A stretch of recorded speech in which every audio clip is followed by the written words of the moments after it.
Hello everyone, welcome to Shikhar Core. Today we will study constitutional design. Topic Constituent Assembly. आज हम देखेंगे कि Constituent Assembly होती क्या है. The Constituent Assembly was a group of people who were chosen to write the Constitution of India. Constitutional Assembly एक ऐसा group of people होती है, एक ऐसा लोगों का ग्रुप होती है जिनको चूज़ किया गया था कॉन्स्टिट्यूशनल लिखने के लिए. किसका कॉन्स्टिट्यूशन लिखने के लिए? इंडिया का. Important dates. जुलाई 1946 के अंदर election of the constituent assembly was held. Elections होते हैं किसके? कॉन्स्टिट्यूएंट असेंबली के. इन दिसंबर 1946 first meeting of the assembly, और दिसंबर 1946 के अंदर फर्स्ट मीटिंग होती है कॉन्स्टिट्यूएंट असेंबली की.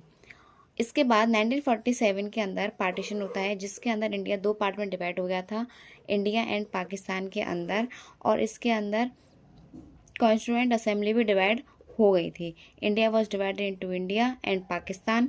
इन 26 नवंबर 1949 कॉन्स्टिट्यूशन वॉज अडॉप्टेड, और 26 नवंबर 1949 को कॉन्स्टिट्यूशन अडॉप्टेड होता है. उसके बाद 26 जनवरी 1950 कॉन्स्टिट्यूशन केम इनटू इफेक्ट, और 26 जनवरी 1950 को कॉन्स्टिट्यूशन फोर्स में आ जाता है, और इसी डे को क्या बोला जाता है?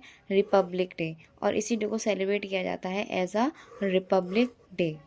Members of the assembly. अब असेंबली में मेंबर कितने थे? देखो टोटल मेंबर इसमें थे 299. पार्टीशन से पहले इसके अंदर मेंबर थे 389, और आफ्टर पार्टीशन इन 1947 इसके अंदर कितने मेंबर रह गए? 299. Members were not directly elected by all peoples. और जो मेंबर होते हैं कॉन्स्टिट्यूएंट असेंबली के, वो इलेक्टेड नहीं होते थे directly by the peoples. They were elected by the member of provincial legislative assembly. और इसके जो मेंबर होते थे वो किसके द्वारा इलेक्टेड होते थे? प्रोविंशियल लेजिस्लेटिव असेंबली के द्वारा. और ये कहाँ पे होती थी? प्रोविंस में होती थी. मतलब स्टेट लेवल की ये जो है असेंबली होती थी, लॉ मेकिंग बॉडी जिसे हम बोलते हैं. और इसके जो मेंबर्स होते थे वो डायरेक्टली इलेक्टेड होते थे बाय द पीपल, और ये जो होते थे members of provincial legislative assembly, ये इलेक्ट करते थे मेंबर ऑफ कॉन्स्टिट्यूएंट असेंबली को. It ensure representation from all regions. और ये इंश्योर करते थे कि सबको रिप्रेजेंटेशन मिलनी चाहिए. कहाँ से? सारे रीजन से. Who were included. अब इसमें कौन कौन इंक्लूडेड रहता था? Leaders from different political groups, social groups, religion, castes, languages and occupations. लोग डिफरेंट डिफरेंट पॉलिटिकल ग्रुप से भी आते थे, सोशल ग्रुप से भी, अलग कास्ट से भी, रिलीजन से भी. Through Congress dominated, it still included different opinions. मतलब कांग्रेस डोमिनेटेड होने के बाद भी इस कॉन्स्टिट्यूएंट असेंबली के अंदर भी डिफरेंट डिफरेंट आइडियाज़ और आइडियोलॉजी थी. इम्पोर्टेंट लीडर्स देखते हैं हम. डॉक्टर भीमराव अंबेडकर, ये जो चेयरमैन थे ड्राफ्टिंग कमेटी के. ड्राफ्टिंग कमेटी मतलब जो कॉन्स्टिट्यूशन लिख रही थी उसके चेयरमैन थे. Rajendra Prasad, president of constituent assembly. Rajendra Prasad जो थे वो प्रेसिडेंट थे कॉन्स्टिट्यूएंट असेंबली के. Jaipal Singh, representative tribal interest, और ये रिप्रेजेंट करते थे ट्राइबल्स इंटरेस्ट को. मतलब जो ट्राइबल्स पीपल होते थे उनके वेलफेयर्स के बारे में बात करते थे. एस.सी. मुखर्जी वाइस प्रेसिडेंट थे कॉन्स्टिट्यूएंट असेंबली के. जी दुर्गा भाई देशमुख, ये सोशल वर्कर्स एंड मेंबर थे, सोशल वेलफेयर के बारे में, इन सब चीज़ों के बारे में. How the constitution was made. अब ये कॉन्स्टिट्यूशन बनता कैसे है? A drafting committee prepare the constitution. जो ड्राफ्टिंग कमेटी थी उसने प्रिपेयर किया कॉन्स्टिट्यूशन को. It was chaired by doctor B R Ambedkar. और इसको चेयर किसने किया? मतलब इसके चेयरमैन कौन थे? Doctor Bhimrao Ambedkar ji. The assembly worked in a systematic, open and concerned based way. मतलब ये जो असेंबली थी, कौन सी असेंबली? Constituent assembly. ये वर्क करती थी सिस्टमेटिक वे से, प्रॉपर तरीके से, ओपनली वर्क करती थी. सारी चीज़ें डिस्कस्ड होती थी इसके अंदर. कंसेंस मतलब एग्रीमेंट बेस्ड काम करती थी. जो भी डिस्कशन होता था उसका एग्रीमेंट बनता था, वो लिखा जाता था. Discussed every part cross by cross. और हर पार्ट को डिस्कस किया जाता था क्रॉस बाय क्रॉस. ये सारे इसका मतलब पार्ट बाय पार्ट ही होता है.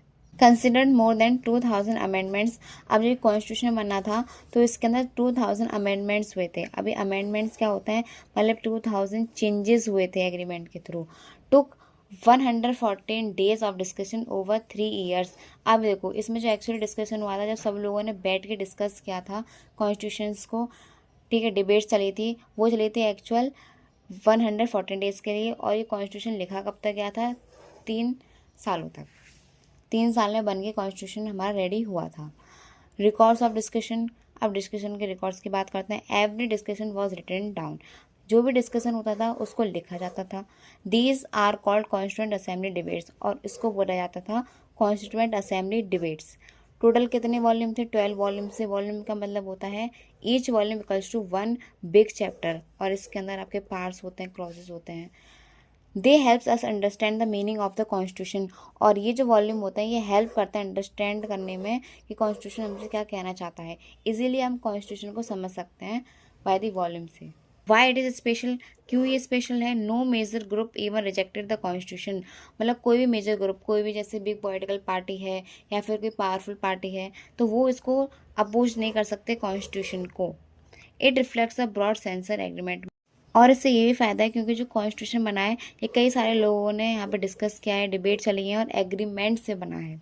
Even today it is respected and followed, और आज के समय भी कॉन्स्टिट्यूशन को रेस्पेक्टेड किया जाता है और उसको फॉलो किया जाता है। की features of constitution represented diverse group of India, और इसने रिप्रेजेंट किया है अलग अलग ग्रुप्स को इंडिया के, इंक्लूड डिफरेंट आइडियोलॉजीज, और इसमें इंक्लूडेड भी हैं क्या? Different ideologies.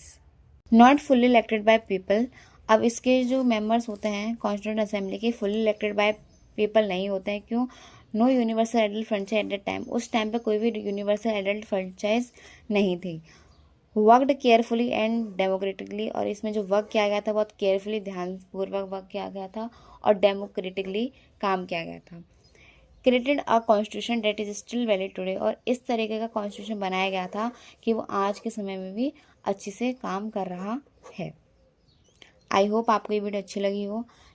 लाइक करें, सब्सक्राइब करें। Thank you so much.